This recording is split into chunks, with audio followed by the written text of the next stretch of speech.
Avant de commencer l'épisode du jour, j'aimerais te parler d'une opportunité à ne pas manquer si tu rêves d'apprendre à lire, comprendre et t'exprimer en arabe avec une méthode simple et ludique. Alors je t'invite à réserver ta place pour la masterclass que j'organise vendredi prochain à 20h30.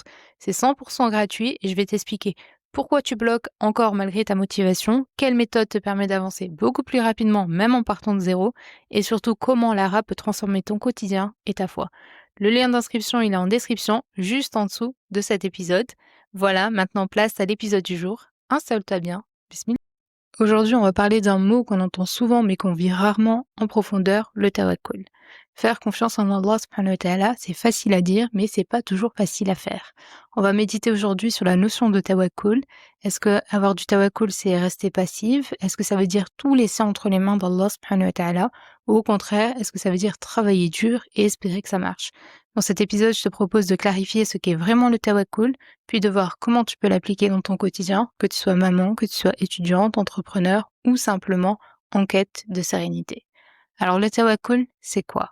Le tawakkul, je pense que tu connais la définition, c'est placer sa confiance en Allah en croyant fermement que tout dépend de lui, tout en faisant les causes qui nous sont permises. Donc c'est le cœur qui est attaché à Allah subhanahu wa ta'ala pendant que les mains, elles s'activent dans les moyens qui sont licites, donc selon notre religion, et qui sont à notre portée. Tu connais peut-être ce hadith du prophète alayhi salatu wassalam, d'après Omar radiyallahu anhu, le prophète alayhi salatu wassalam a dit « Si vous placiez votre confiance en Allah comme il se doit, il vous donnerait certes votre subsistance comme il la donne à l'oiseau qui part le matin le ventre vide et revient le soir le ventre plein. Si vous placiez votre confiance en Allah comme il se doit, il vous donnerait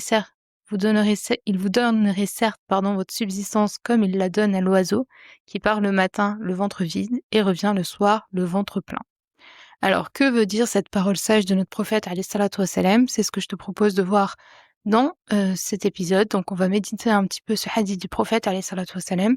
Donc, le hadith, il commence avec une condition. Si vous vous en remettiez à Allah comme il se doit. Donc, comme il se doit. Donc, en fait, il existe des degrés dans la confiance. Et ce qu'on appelle le plus souvent tawakkul quand on parle avec les autres n'est en réalité qu'une illusion de lâcher prise. On dit quand on est entre nous, voilà, je vais faire preuve de tawakkul, je m'en remets à Allah subhanahu wa ta'ala, on verra bien. Alors qu'au fond de nous, si on est vraiment sincère envers nous-mêmes, on n'est pas 100% rassuré.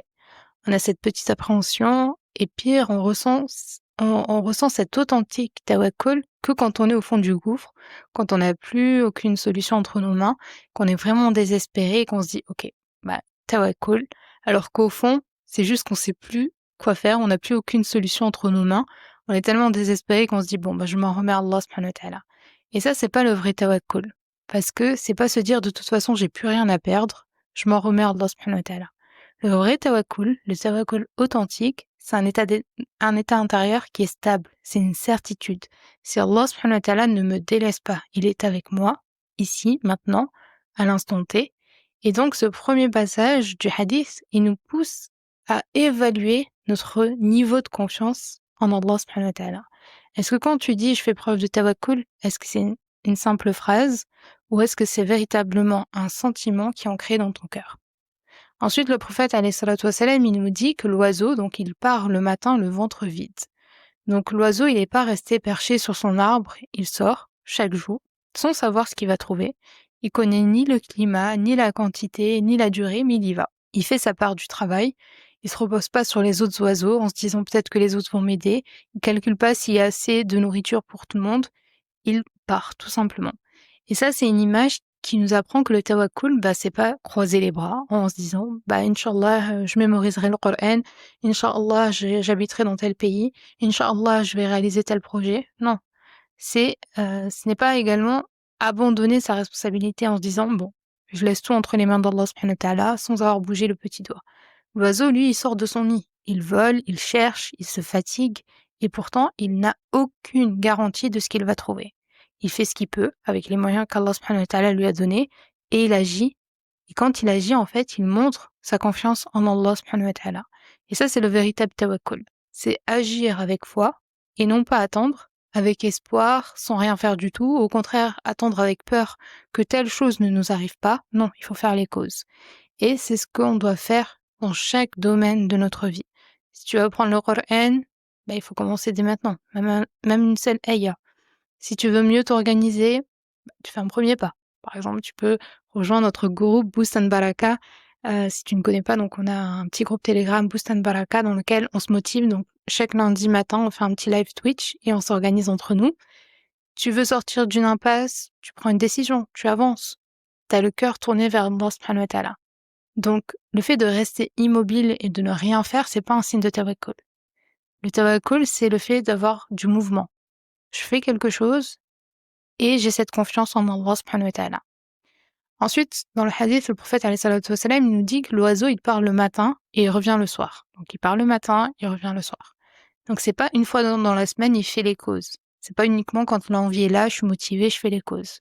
C'est pas seulement quand voilà, il sent que là aujourd'hui ça va marcher, je m'en vais ce matin. Non, c'est tous les jours. Tous les jours, même quand il pleut, même quand il voit rien, même s'il a échoué la veille, et ben tous les jours, il fait ça, il part le matin et il revient le soir. Il part le matin et il revient le soir. Et ça nous enseigne pas, ça nous enseigne quoi? Ça nous enseigne que le tawakkul, ce n'est pas le fait de ne pas faire d'efforts constants. Quand on dit de faire les causes, quand on dit de faire les efforts, ces efforts, ils doivent être constants. Parce que la baraka, elle se cache dans la constance de nos actions. Quand on parle de tawakkul, il y a beaucoup de personnes qui pensent que faire confiance en Allah subhanahu wa ta'ala, ça suffit. Il n'y a pas besoin de régularité, il n'y a pas besoin de discipline, il n'y a pas besoin de plan. Et ça, c'est pas la vision de notre religion. Allah subhanahu wa ta'ala nous a jamais demandé de choisir entre l'effort et la foi.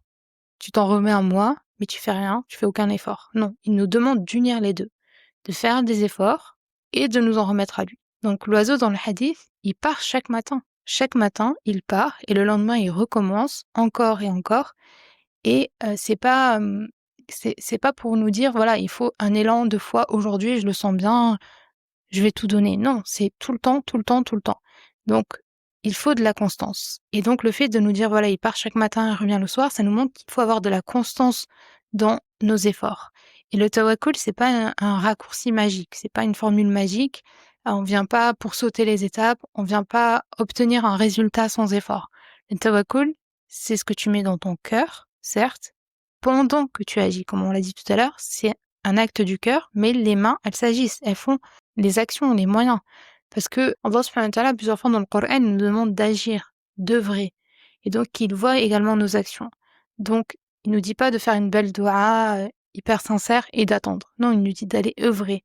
Et c'est dans cette œuvre régulière que va se cacher la clé, Inch'Allah, qui va t'apporter la solution à ta difficulté, à ton projet, etc. Et aujourd'hui, on est attiré par les grands projets.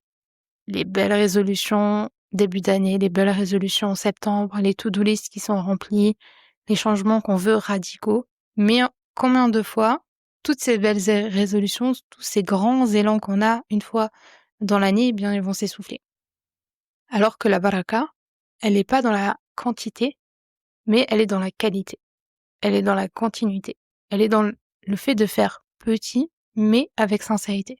Tu connais sûrement ce hadith du prophète alayhi salatu wassalam qui nous dit que l'action la plus aimée auprès d'Allah subhanahu wa ta'ala est celle qui est constante, même si elle est petite. L'action la plus aimée d'Allah est celle qui est constante, même si elle est petite. Donc ce que tu fais chaque jour avec sincérité a beaucoup plus de poids que ce que tu fais une fois avec intensité. Si tu lis une page de Coran chaque jour, ça aura beaucoup plus de valeur que si tu lis un juz une fois par mois. Si tu fais une invocation qui est sincère chaque matin, elle vaudra beaucoup plus que du long dhikr sans véritablement concentration, chaud, il n'y a pas d'attention, tu es juste en train de répéter. Le fait de travailler 1 heure par semaine, ben ça vaut mieux que 6 heures. Par exemple, si tu es étudiante, vaut mieux travailler tous les jours 1 heure, plutôt que 6 heures en une fois et tu reviens jamais sur tes cours. Donc, si tu veux que ton tawakkul il soit réel, il faut pas se décourager. Il faut, surtout si tu ne vois pas que les résultats sont rapides. Il faut avancer un pas à la fois, chaque jour, garder le cap, même quand tu ne vois pas encore la lumière au bout du tunnel. Ensuite, le prophète alayhi salatu wassalam, dans ce hadith, il nous dit que l'oiseau, il revient rassasié. Donc, l'oiseau, il revient pas chaque jour avec la même quantité, mais il revient rassasié. C'est-à-dire qu'il revient avec ce qu'Allah subhanahu wa ta'ala a voulu pour lui, suffisant pour lui aujourd'hui. Il se compare pas aux autres oiseaux, il garde aucune rancune envers le ciel, les saisons, en se disant bah, c'est l'hiver, j'ai pas eu plus que l'été, etc. Il prend ce qu'il trouve et son cœur, il est reposé, il est rassasié. Et ça, c'est une leçon qui est puissante du tawakkul parce que nous, on fait notre part et surtout, on accepte ce qu'Allah subhanahu wa ta'ala nous envoie, même si ce n'est pas ce qu'on avait prévu. Peut-être que nous, dans notre tête, on allait avoir un résultat de fou et finalement, c'est pas ce résultat-là. Donc nous, on doit accepter de faire notre part, mais également accepter ce qu'Allah subhanahu wa ta'ala nous donne. On va prendre l'exemple d'une personne, t'es en train de passer un entretien pour un poste que tu espérais vraiment. Tu t'es bien préparé, t'as bien révisé, tu t'es présenté avec sérieux, t'as fait des doigts avant d'aller en entretien, t'as fait des doigts après l'entretien, tu sors de l'entretien, t'as un bon sentiment, t'es convaincu que c'est bon, le job il est pour toi, et quelques jours plus tard, un refus. Bah là, t'es déçu, tu comprends pas, tu t'es dit j'ai fait ma part, pourquoi Allah subhanahu wa ta'ala il m'a pas donné ce poste? Et quelques mois plus tard, tu découvres que l'entreprise elle a fermé, ou que le poste il était trop sous pression, que t'allais être trop sous pression, ou encore mieux, tu as eu un autre travail bien meilleur pour toi, plus proche de ta foi, plus adapté à ton rythme de vie. Et là, tu comprends que, pas tout de suite, mais avec du recul, que certes, tu as fait ta part, mais que le résultat étant entre les mains d'Allah subhanahu wa ta'ala, que ce n'est pas le résultat que tu voulais, c'est un autre résultat, et peut-être un résultat que tu n'aurais jamais osé demander. Parfois, on obtient des choses dans la vie, et parfois on se dit, mais jamais j'aurais pu imaginer avoir ça. J'aurais jamais osé demander autant. Donc on ne sait pas ce qu'on peut avoir. Et le tawakkul, c'est vraiment le fait d'être détendu et de se dire, voilà, ce qui arrive, c'est écrit. Et ce que je n'aurais pas, bah, c'était pas fait pour moi, tout simplement. C'était pas, j'ai rien raté, c'était pas le job de ma vie, c'est tout simplement, c'était pas écrit, c'était pas pour moi, tout simplement. Et Allah subhanahu wa ta'ala, il est beaucoup plus savant, il est beaucoup plus miséricordieux envers toi-même que toi-même. Ensuite, Allah subhanahu wa ta'ala, quand il nous dit reviens le soir rassasié, donc l'oiseau, il se met en route, il place sa confiance en Allah subhanahu wa ta'ala et il revient dans son nid, il est rassasié. Mais là, Allah subhanahu wa ta'ala, il ne parle pas véritablement de nourriture. Voilà, on pourrait se dire que c'est la nourriture quand on dit rassasié. Mais si on transpose cette métaphore, on va dire, à notre vie, bah la subsistance rassasiée, ce n'est pas forcément quelque chose de matériel. Parce que quand on parle de rassasié, on pense tout le temps à quelque chose de matériel. Alors que c'est toute forme de subsistance. La subsistance, ça peut être certes matériel, de l'argent, un travail, etc. Mais ça peut être émotionnel, c'est le fait de se sentir apaisé, en paix. Ça peut être un risque qui est spirituel, peut-être de mieux comprendre une situation, mieux comprendre une ayah, avoir de la douceur dans l'adoration, etc. En fait, il y a plusieurs formes de subsistance, et la subsistance, c'est pas forcément être rassasié avec de l'argent, de la nourriture, etc. Et le fait d'être rassasié, c'est un cadeau d'Allah subhanahu wa ta'ala qui ne vient qu'à ceux qui ont mis leur foi en Allah subhanahu wa ta'ala, qui ont agi et qui surtout n'ont pas douté pendant le chemin. N'ont pas douté pendant le chemin, et ça, c'est véritablement l'élément qui nous fait défaut. C'est que souvent, on doute pendant le chemin. Alors que l'oiseau, quand il sort de son nid, quand il vole, il ne doute pas. Il ne doute pas, il est certain que quand il va retourner le soir, il sera rassasié. Et ça, on le verra plus tard avec les causes qui nous empêchent d'avoir ce fameux tawakkul. Pourquoi on doute pendant notre chemin? Pourquoi on ne fait pas preuve de tawakkul? Ensuite, le tawakkul, c'est pas juste pour les gros projets. C'est pas quand on a des grosses épreuves, qu'on a des gros projets. Le tawakkul, c'est tout le temps. C'est trouver du calme quand on est avec les enfants. C'est de préparer un repas sans être stressé. C'est le fait d'apprendre le Coran et d'avoir le tawakkul quand on va devoir réviser, réciter à notre professeur, etc., etc., etc. Ensuite, je voulais qu'on revienne un petit peu sur le choix de l'animal. Est-ce que tu t'es déjà posé la question pourquoi Allah subhanahu wa ta'ala a pris l'exemple d'un oiseau? Pourquoi il n'a pas pris l'exemple d'un autre animal ou d'un autre insecte? Alors on pourrait se dire peut-être parce que l'oiseau, c'est une créature qui est fragile. L'oiseau, c'est un petit être, il est fragile, il est sans défense, sans griffes, il est souvent exposé au danger. Et pourtant, il vit, il mange, il chante, il vole, il est tranquille chaque jour, alors qu'il n'a aucune garantie de ce qu'il va trouver comme nourriture. Il n'a aucun stock, il n'a pas de frigo, il n'a pas de garde-manger. Et pourtant, il sort tranquillement chaque matin, il est confiant, il est léger, il revient chaque soir, il est rassasié. Et ça, quand on médite sur le choix de cet animal qu'est l'oiseau, ça incarne vraiment le tawakkul dans sa forme la plus pure. Parce que l'oiseau, il est vulnérable, et nous-mêmes, on est vulnérables. Il fait les causes, il est en mouvement, et surtout, il est sincère. Donc l'oiseau, véritablement, c'est le meilleur exemple qu'on pourrait trouver pour illustrer cette notion de tawakkul. Parce que contrairement à d'autres animaux comme les moutons, les vaches, les lions, etc., eux, ils bougent en général en groupe. Alors que l'oiseau, il agit souvent seul. Il part le matin, il n'est pas freiné par les autres, il n'attend pas d'être accompagné. Et ça, c'est une belle leçon pour nous, parce que le tawakkul, c'est une affaire du cœur, donc c'est quelque chose qui est individuel. Tu peux être seul dans ton épreuve, tu peux être seul dans ton projet, tu peux être seul dans ton cheminement, mais si tu es avec Allah subhanahu wa ta'ala, eh bien tu sais que tu n'es jamais seul. Donc chaque matin, sans exception, l'oiseau, il va se lever tôt, il va se mettre en route, il va faire les causes, il va voler parfois des kilomètres, même s'il est fatigué, même s'il n'a rien trouvé la veille, il n'est pas paresseux, il n'est pas angoissé, il avance. Et ça, quand on médite dessus, on se dit, c'est un beau modèle de discipline, c'est un beau modèle de constance, et il pense pas à demain, il stresse pas pour la semaine prochaine, il fait sa part aujourd'hui, il se repose le soir, et le lendemain, il recommence. Si Allah subhanahu wa ta'ala lui donne encore l'occasion d'être vivant le lendemain. Et ce qui est beau également avec l'oiseau, c'est que l'oiseau, il vole, il plane, il n'est pas attaché à la terre, il n'est pas attaché à des biens, il n'est pas sur une position fixe. Il vole à droite et à gauche, il n'est pas immobile. Il est libre, il vole un peu partout. Et c'est justement parce qu'il n'est pas trop chargé, entre guillemets, qu'il peut voler aussi haut. Et le tawakkul, en fait, c'est ça. C'est alléger son cœur, c'est lâcher tous les fardeaux qu'on peut avoir, c'est ne pas s'accrocher. Et celui qui est trop accroché aux causes, eh bien, ne peut pas s'élever vers Allah subhanahu wa ta'ala. Celui qui est trop attaché aux causes, il ne peut pas s'élever vers Allah subhanahu wa ta'ala. Les causes, Allah subhanahu wa ta'ala nous demande de les faire. Ton travail, tes efforts, ton organisation, les gens que tu sollicites, tes projets, toutes les démarches que tu peux faire. Ok. On est encouragé à prendre les causes.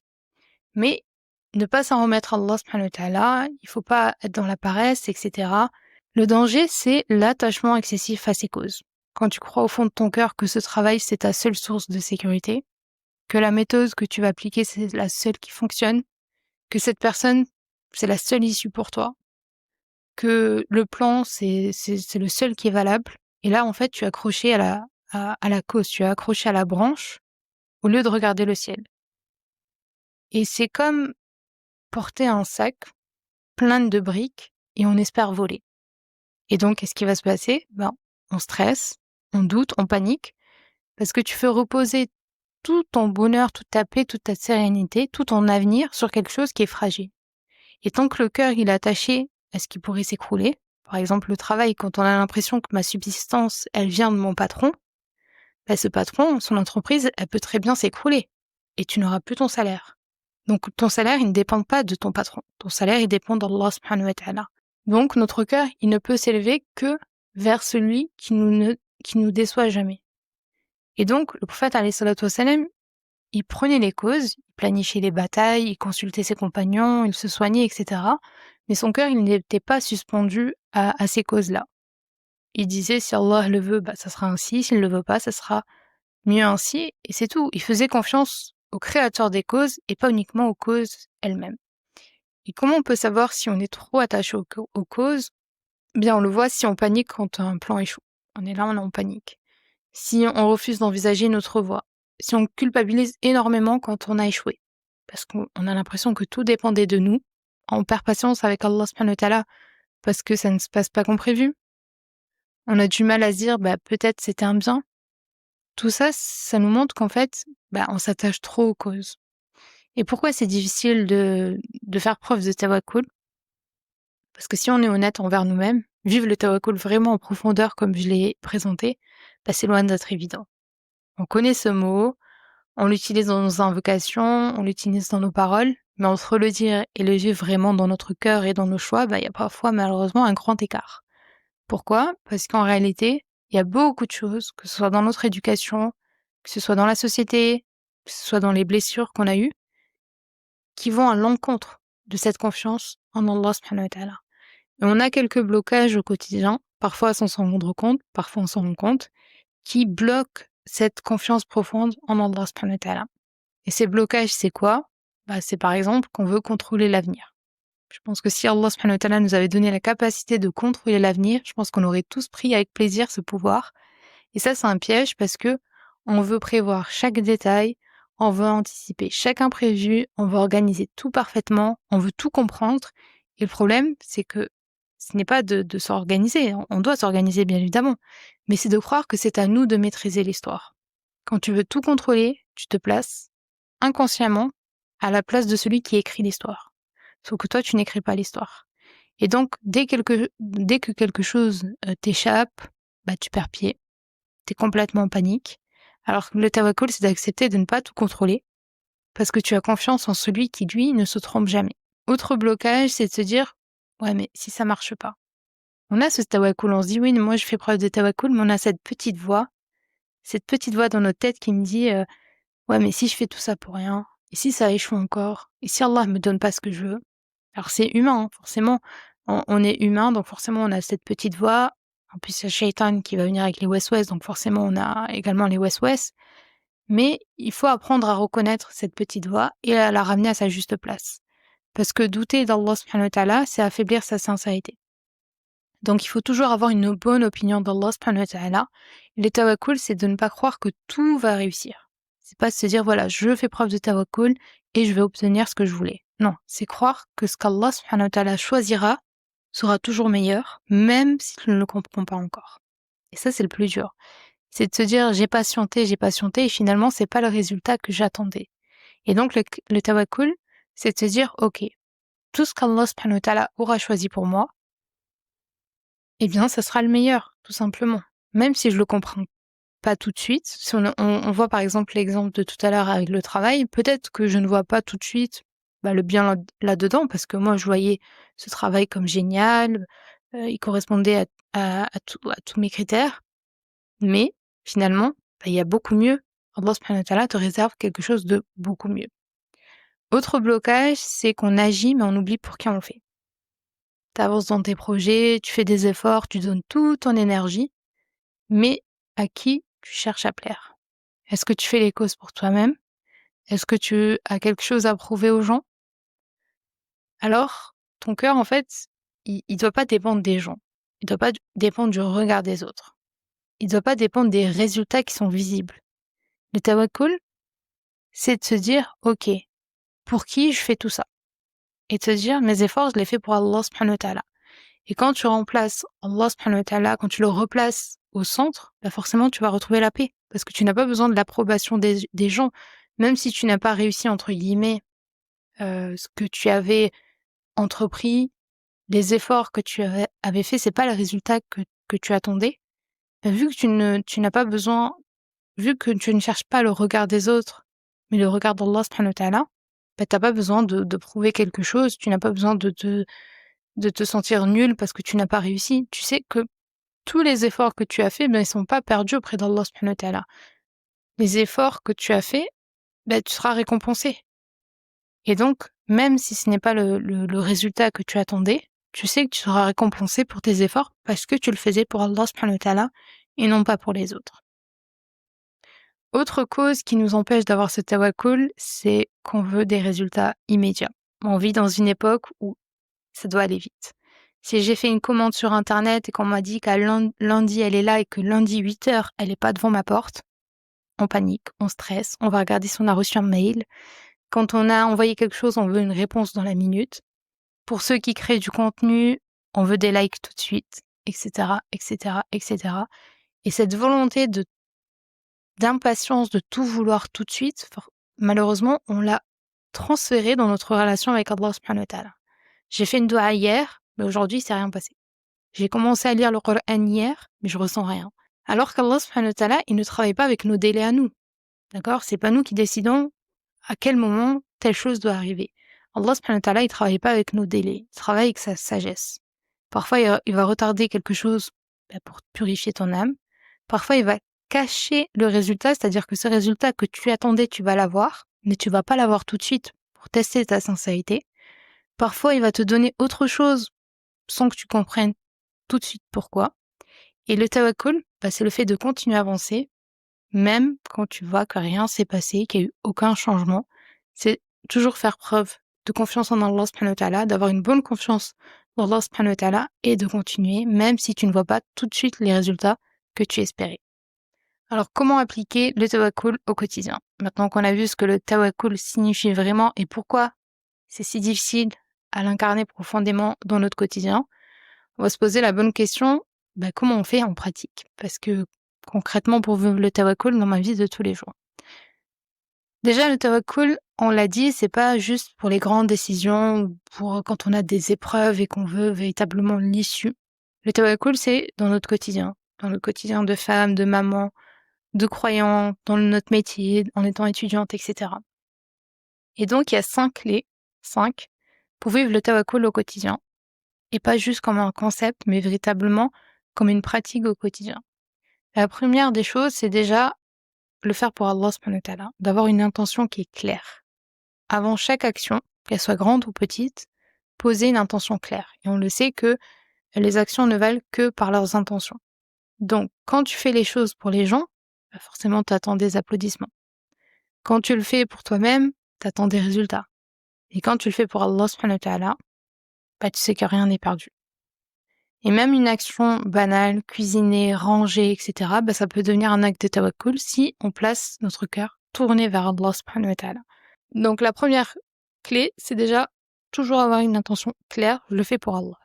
La deuxième, c'est de faire sa part. Comme on l'a dit, le tawakkul, ça n'annule pas les causes. Allah subhanahu wa ta'ala te demande de faire des choses, tout ce qui est entre tes mains, de façon licite bien évidemment, de façon responsable. Donc si tu veux comprendre le Coran, tu l'ouvres. Si tu veux la baraka dans ton foyer, tu t'organises.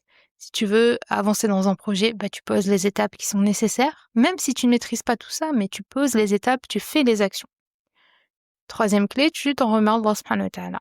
Tu as agi, tu as tout donné, maintenant, il faut savoir lâcher prise. Et ça, c'est le plus dur. Et lâcher prise, quand on dit lâcher prise, c'est pas lâcher prise par fatigue. Hein. C'est pas juste j'ai tout donné, maintenant j'ai plus rien à perdre. Non, c'est lâcher prise avec confiance. Et se dire, voilà, Allah me suffit. Ça, c'est pas une formule magique, hein, c'est véritablement le fait de ressentir cela. C'est pas paniquer, c'est de se dire, voilà, tout est entre les mains d'Allah subhanahu wa ta'ala. C'est le moment, en fait, où il faut lâcher prise. C'est plus compliqué en général, mais ça se travaille. Ensuite, le plus compliqué encore, c'est d'accepter le résultat, sans que ça te brise. Ça, c'est peut-être le plus difficile, mais c'est aussi le plus libérateur, subhanallah, et c'est là qu'on voit si on a véritablement fait preuve de tawakkul ou pas. Quand tu ressens un résultat et qui correspond pas à ce que tu espérais. Comme on l'a vu, par exemple, pour le travail, c'est un refus. Une porte qui se ferme, un échec. C'est pas la doua, elle n'a pas été exaucée comme tu le voulais. Et nous, en tant que croyants, donc le tawakkul, c'est de se dire, ok, c'est pas le résultat que j'attendais, mais ça m'a pas brisé pour autant. Ça m'a un peu secoué, par exemple, si on prend encore l'exemple du travail. Franchement, je voulais trop ce travail, je l'ai pas eu. J'ai un petit pincement au cœur. Peut-être que la personne, elle va pleurer, peut-être qu'elle va être déçue. Mais elle va pas être brisée non plus, elle est pas détruite, elle va pas tomber en dépression parce qu'elle n'a pas eu ce travail. Elle va pleurer un petit peu, elle va avoir un pincement au cœur parce que c'est normal, on est humain, on a des émotions. Mais elle va continuer, elle va se dire, ok, c'est une sagesse d'Allah subhanahu wa ta'ala. Je place ma confiance en lui. C'est vrai que j'aurais bien aimé avoir ce petit travail. Mais écoute, je sais que Allah subhanahu wa ta'ala me réserve quelque chose de beaucoup mieux. Et s'il ne m'a pas donné telle chose, c'est qu'elle ne m'était pas destinée, tout simplement. Et ça, c'est une force au niveau de l'état d'esprit qui est vraiment, vraiment impressionnante si on arrive à faire ce travail-là, de se dire, je passe à autre chose. Et de pas ressasser pourquoi, peut-être, parce que, par exemple, si on prend l'exemple du travail, peut-être qu'on va culpabiliser, on va se dire, peut-être que j'ai pas eu les bonnes réponses, peut-être que là, j'aurais pas dû réagir comme ça, etc., etc. Mais si on se dit, ok, c'était pas écrit, tout simplement, je passe à autre chose, je continue ma vie, je fais d'autres causes, eh bien, psychologiquement, on devient une personne beaucoup plus forte, on va pas tomber dans la culpabilité, dans la tristesse, etc. Cinquième clé, c'est de renouveler encore une fois son tawakkul. Et ça, dans chaque domaine de notre vie. On a souvent tendance à penser que le tawakkul, c'est juste dans les grandes épreuves, dans les grands projets, etc. Alors que le tawakkul, c'est dans tous les domaines. C'est dans la santé, c'est dans notre foyer, c'est faire confiance en Allah subhanahu wa ta'ala par exemple, tu fais confiance en Allah subhanahu wa ta'ala pour ton avenir, mais tu fais pas confiance en Allah subhanahu wa ta'ala dans ton rôle de maman, par exemple. Non, le tawakkul, c'est exactement dans tous les domaines. Je fais confiance en Allah subhanahu wa ta'ala dans mon rôle de maman, dans mes projets, dans ma santé, etc., etc., etc. Donc le tawakkul, c'est véritablement un état d'esprit qui est global et qui se renouvelle chaque jour, chaque matin, comme l'oiseau. Chaque matin, je prends des petites décisions, je me dis, ok, je fais ça, et je m'en remets à Allah subhanahu wa ta'ala. Qu'Allah nous facilite ce tawakkul envers Allah subhanahu wa ta'ala et nous permette de faire preuve de tawakkul, même si ce n'est pas tout le temps évident, mais ça demande une discipline, ça demande d'augmenter les actes d'adoration pour augmenter notre foi et avoir encore plus confiance en Allah subhanahu wa ta'ala. Ça demande de le connaître également, de faire un effort à travers ses noms et attributs pour augmenter donc notre tawakkul. Qu'Allah nous facilite. Avant de te laisser, une dernière chose importante, si cet épisode t'a motivé à aller plus loin, inscris-toi à notre masterclass de vendredi prochain à 20h30. Tu vas découvrir une méthode claire pour apprendre à lire, comprendre et t'exprimer en arabe même si tu débutes totalement. C'est gratuit mais les places sont limitées, alors réserve vite ta place grâce au lien juste en dessous de cet épisode. Merci d'avoir écouté cet épisode jusqu'au bout et à très vite, Inch'Allah. Salam alaikum.